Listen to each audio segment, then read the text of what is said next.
Thank you guys for coming. What I'm going to talk about is just kind of my story of getting into She Shreds and kind of an accident that I had that got me there. A little background on my life story. I grew up skiing as a kid. We lived in upstate New York. My parents are here today. So we can kind of owe this to them. They got me my first pair of skis. They were hot pink. I was very excited about that. Also, these gloves are the coolest gloves ever. Any 80s kid might remember them. In the snow and the cold, they turned color. So I was pretty cool. We skied a little bit, and then we moved to Indiana. So much like you guys know in Iowa, it's pretty flat, kind of got out of the whole ski game. So then I got into watching professional snowboarding when I was in about college and a little after, and I fell in love with the sport of snowboarding. I thought it was the coolest thing I'd ever seen. I would watch Dew Tour and X Games and all this stuff. And so I caught a wild hair and thought I should snowboard. So I went out to a little place called Seven Oaks. I don't know if you guys are familiar. Went out there with a friend of mine quite a few times. So I went to high school in Michigan, and some guys that I went to high school with started a company that they build snowboards. So they're called Marhar. If you're in the business of looking for a snowboard, look them up, they're awesome. So I got a snowboard from them, went out to Seven Oaks and learned how to snowboard out there and thought, hi, this is my niece. She will become a skier. So learned how to snowboard, thought I was pretty good, and so some friends of mine and we would go out to Colorado and about once a year and do a snowboard ski trip. So then I decided that I'm gonna move to Colorado and I'm gonna be a snowboard bum because that's cool too. So I had already made the decision I was gonna move to Colorado, but I had one last trip planned to Colorado before I left Iowa. Sold my house, was ready to go, went out to Colorado. First run of the first day there, I took this photo and I posted it on Instagram to say hi, to basically tell all my friends, look, be jealous, look how cool I am, I'm snowboarding in Colorado. And then it all went downhill, literally. And then this happened. Sorry if you're squeamish, but I broke my humerus, so I caught a really, really bad edge. I wish it was doing something cool, like, you know, in the park or something, but no. Just caught an edge, broke my humerus, went and had surgery in Frisco and got some metal put in me. That kind of derailed my whole plan. So the next photo is like a touch grotesque. If you are squeamish, maybe don't look. So this was what it looked like after surgery. And then this is me now. I thought I'd put a picture so I don't have to try to show you my scar. But so yeah, I'm full of metal. I've got some scars. Now it's cool, but then it wasn't. So I came back to Iowa and I was a little stressed out. I had already sold my house. I was planning on moving. I'm trying to convince you not to. Kidding, kidding. Those of you that ski or snowboard know that there's rivalry between the two. So anyway, I was still moving to Colorado. So I got out there in May and I thought, okay, I've got time to get myself together before it's snowboarding season. I can do this. I was watching YouTube videos on snowboarding to get hyped up. So the season starts and I go out there. I went to Beaver Creek and strapped in, and I went to stand up and my legs are just jello. Could not do it for the life of me. I was terrified. I thought I was gonna puke. It was awful. So I did end up going down a couple runs, and those of you that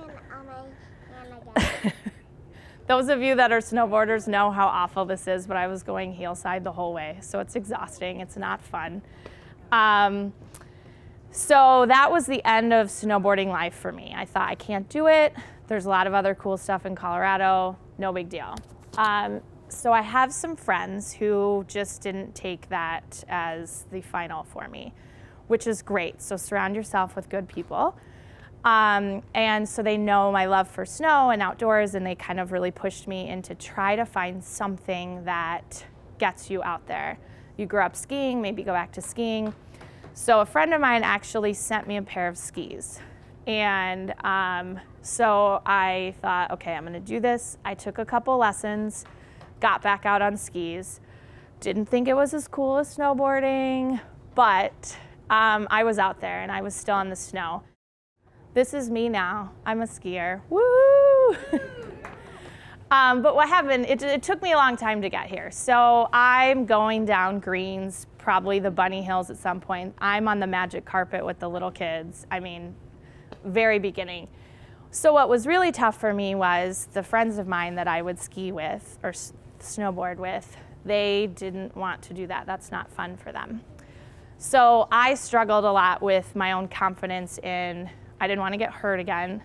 I didn't want to make my friends feel like they were being held back, especially if they were coming out to visit me from Iowa and they have a whole trip. It's not cheap. And so I just absolutely struggled with skiing, and I would go by myself a lot, and it just wasn't as fun as I thought. So much like I did in this situation, I'm on Twitter. I'm very active on Twitter, if you guys are too. Anyway, so I found this company called She Shreds, and they tweeted a few things just about women and girls in action sports. So I reached out to them and just said, hey, what are you? I'm intrigued. So I get a message back from Gina Duffy, who's the owner, and she says, hey, can I have a call with you? And I thought, what in the heck did I just get myself into? So she and her husband called me, and their story was funny because it's like, this feels like my life, or like you guys could be my friends. They lived in Chicago, and they were in marketing, and they would always go out west and go ski and snowboard and wake surf and all this stuff. And finally they said, you know what, we're gonna make a life of this. So they changed their whole life, uprooted, moved to Eden, Utah, the base of Powder Mountain, and decided that they were gonna start this company called She Shreds. And the reason that they were gonna start it is Gina was finding that she does all these cool action sports, but it's all men. She's surrounded by men all the time, and we love our men, that's great. But sometimes it's nice to have women. And I think sometimes we as women can progress more when we're with other women. I think, at least me, maybe not all women, but a lot of the women that I talk with as well, we get a little intimidated, and so we maybe don't push ourselves as much, and we can even kind of convince ourselves that, oh, we'll watch you do that or something. So I think it's just a little less pressure when you're with women. So she wanted to create a community of women in action sports for that, but also she was finding that a lot of the competitions that would have both men and women's events, the prizes for the women were either non-existent or about half of what the men would get. So that kind of enraged her, and was enraging the feminist in me as she's telling me this. So she came up with, okay, how can I start a community, but then also come up with a way to help support the winnings, or these girls that are athletes. And so she decided that she wanted to then marry her love of fashion, so she started a clothing and apparel line. Most of the money that she makes from selling her clothes and apparel goes into like podium awards, sponsoring athletes, stuff like that. So she's not in the business to make money, which is super cool and also really attracted me to it. She's in the business of connecting people and really pushing girls and women. So I said, I have to be part of this. I don't know what that means. And she said, I don't know what it means either. So we just kind of kept talking, and where she did some research, and I think you'll probably see a lot of brands do this now, is they have ambassadors, brand ambassadors. And so it's just a really good way to get marketing out there without spending a lot of marketing dollars, because a lot of that, it's hard to tie an ROI to it. I know some of my marketing friends in the room get me. So she said, let's kind of build this ambassador program. And so what we do as ambassadors is basically just go out there and do what we do. We wear some of the clothes if we want to, and we take photos, we get people interested, but she just really wants us to make this brand our own, and just grow the community more than anything. So a couple of things that are really cool about it is all of the models that are used are us.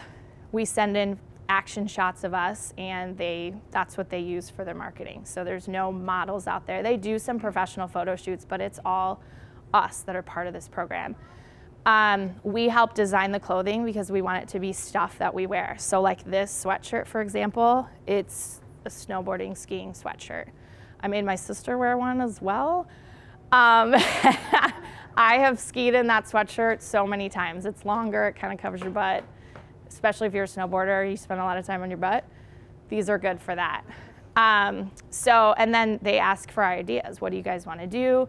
And then if they create it, you get props for it, you get the items, stuff like that. So that was cool, but the bigger thing that's happened is this community has blown up. And so we've now got, I think, 500-600 ambassadors around the world.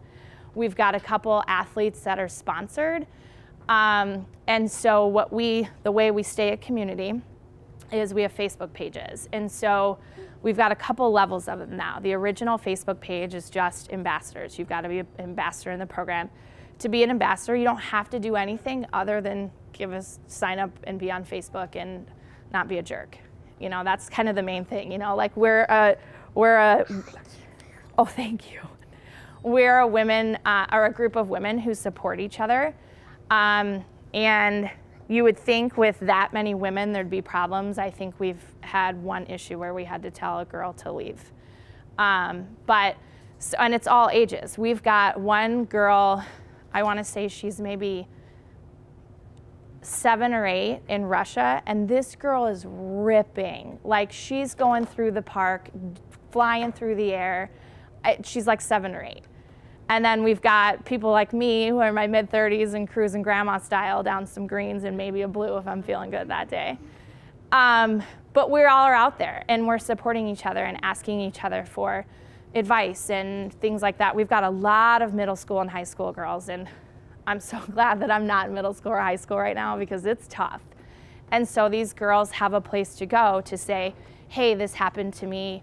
What would you do in this situation? And so they've got all range of ages to kind of give them some advice. A lot of what I say is, get through it. It gets better. But a lot of these girls too, they're athletes, and that's tough to be an athlete when you're that age as well.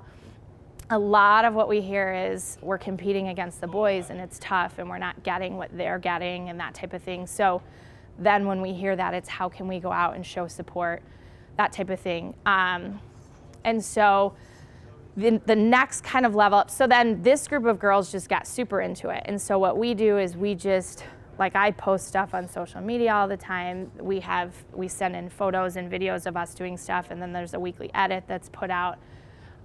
So then we have a bunch of people that just have learned about it through all of us, and they're interested, but they don't want to be fully immersed. So we started a separate Facebook group. Again, you just have to sign up and be approved because we want to try to vet it a little bit to keep it from not getting crazy. But that truly is just community-based then. You get some discounts on the clothes and the apparel if you want it, but it's really, what do you want to talk about? It doesn't have to be action sports related. We've got a lot, and we've got a whole range of women or girls who do separate things now. We've got some girls who do rodeo. We've got some girls who are cheerleaders.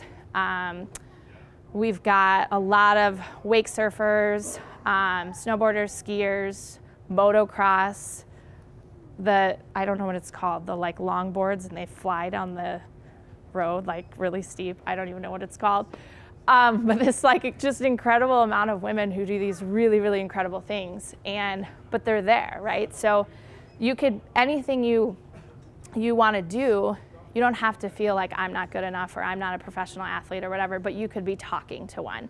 Like I've gone out there before and said, hey, I need new goggles. What recommendations do you have? And I had 50 responses. Speaking of goggles, then we ended up having some companies find us and think this is super cool. There's kind of this big push for a lot of female empowerment right now. So like now we have a partnership with Smith, which is pretty cool. Our owners now are an official sponsor of Powder Mountain. So that's pretty cool as well. And they're sponsoring girl-only jam nights, like so in the park, rail riding. Last year it was only allowed during the week, and this year we got a weekend slot. So we're getting somewhere, which is cool. But then, you know, we find these other female brands. I don't know if anyone's familiar with Coalition Snow, but it's a company started by a woman named Jennifer. She could not find skis or snowboards that were made for women. She said, you know, like you go out as a woman and you find that they take the men's version and they shrink it and they pink it. And that's, women's bodies are designed differently than men's. We need women to design our equipment. And so she said, screw it, I'll make it myself. And so she created this company, and they have skis and snowboards, and they're awesome. And so we said, let's partner up, let's promote each other. There's a podcast called She Explores, and it's all about women hiking, camping, that type of stuff. So we're finding all these pockets of area where women are coming together, that we're doing all this adventure action stuff, and we want to support each other. And so it's been a really, really cool thing to see and to be a part of. And so anyway, to kind of bring it back to my story is, so I was in Colorado for about 4.5 years, and I absolutely loved it. It was great. I had a great time. But I came back to Des Moines. And so, but what's been really cool about coming back to Des Moines after being out there is I have to look at this place differently now. I'm a different person.